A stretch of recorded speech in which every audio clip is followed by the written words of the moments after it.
আজকে আমি লাউ ডালের বড়ির ঝাল রান্না করব। তো প্রথমে আমি লাউটা কেটে নেব।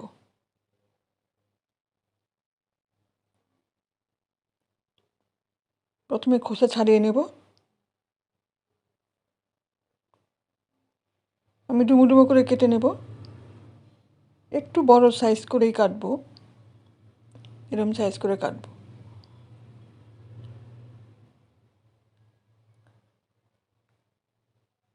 কেটে নিয়েছি, আমি এবার ধুয়ে রাখবো। আমি নিয়েছি কাঁচা লঙ্কা, শুকনো লঙ্কা, ডালের বড়ি, ধনেপাতা, টমেটো আর মটরশুঁটি। কাঁচা লঙ্কা আর শুকনো লঙ্কাটা আমি একসঙ্গে বেটে নেব। এবার আমি ডালের বড়িটা ভেজে নেব। আমি বিউলির ডালের বড়ি নিয়েছি।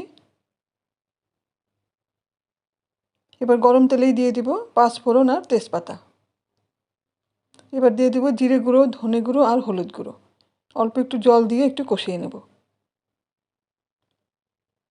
শুকনো লঙ্কা আর কাঁচা লঙ্কা বাটা আর একটু আদা বাটা আমি দিয়ে দিলাম। এবার দিয়ে দেবো টমেটো বাটা। এবার একসঙ্গে খুব ভালো করে কষাতে হবে।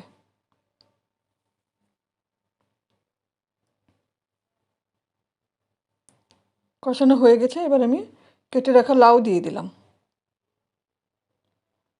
সঙ্গে মটরশুঁটিও দিয়ে দিলাম, তাহলে একসঙ্গে সেদ্ধ হয়ে যাবে।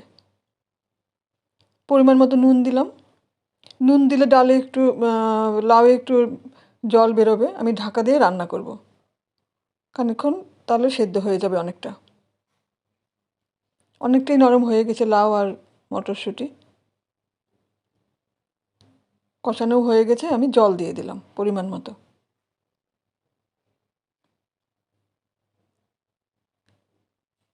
এবার আমি ঢাকা দিয়ে খানিকক্ষণ রান্না করব। সেদ্ধ হয়নি, আরেকটু ঢাকা দিয়ে রান্না করব।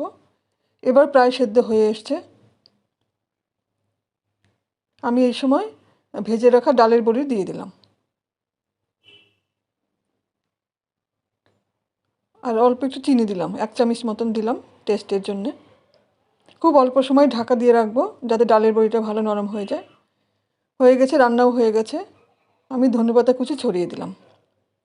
একটু নেড়ে চেড়ে ধনেপাতা মিশিয়ে নেব। তারপর ঢাকা দিয়ে আমি গ্যাসের ফ্লেমটা অফ করে অন্তত 4 থেকে 5 মিনিট আমি রেখে দেব। তারপর সার্ভিং বলে বেড়ে নিলাম।